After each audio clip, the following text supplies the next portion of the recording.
has only one dream for you, and that dream is for you to be like Jesus, to be conformed to the image of his son. There are some people, the only Jesus they will see is you. There's a reason why God brings us together. There's a reason for your fellowship.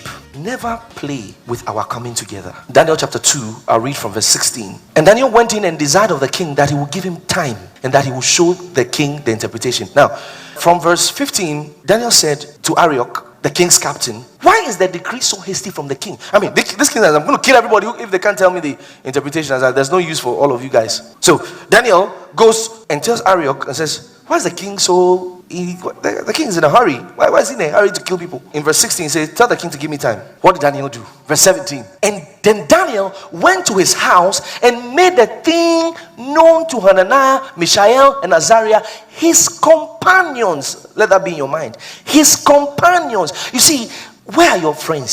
Some of you don't have friends in church. How will you go spiritually? You need to have good friends in church. Emphasis on good, because there are bad people too in church. Who is a friend? Her best friend is someone who is going where you are going. Went to Azariah, his companion, his friends. You know, there are some things that happen. You need to go to your friends. Yes, Daniel didn't make friends in Babylon. He kept his friends. Listen, if you don't have friends in the house of God, good friends in the house of God, you backslide.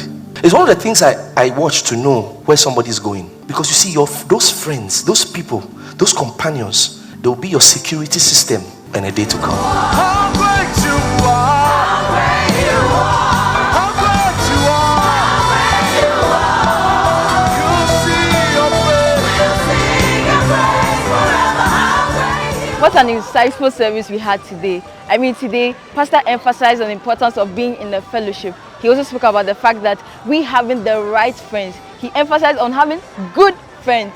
And I took so much from today's service. Personally, I got to understand that I have to have praying friends. I have to have friends who always point me back to the word of God. From today's service, I got to understand that I have to have friends who can pray with me. Even when there's trouble, the friends can point me back to the word of God. And I'm really grateful for today's service because I'm going to have the right friends. I'm going to make good friends. And one thing I learned, or many among many others I learned, is that to know about the personality of Jesus, that he is mighty and he is also meek, and he also wants us to be that way, because there's a lot of things we might not be able to achieve until we are meek.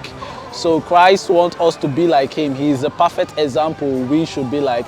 One thing that stood out for me was when Pastor said that God will employ every strategy to ensure that you become what he wants you to be. One of the characteristics he spoke about was being majestic and modest. He said that we should learn to be humble, and then it's not necessary to always prove our case to people, and that we should wait for God to promote us as well. And then he also shared on how Christ was very passionate about the work of God, but then even with that, he was compassionate. He showed compassion. And Pastor also made a statement. He said something. He said, the friends you have shows where you are going. I know I'm going somewhere, therefore I have to have the right friends.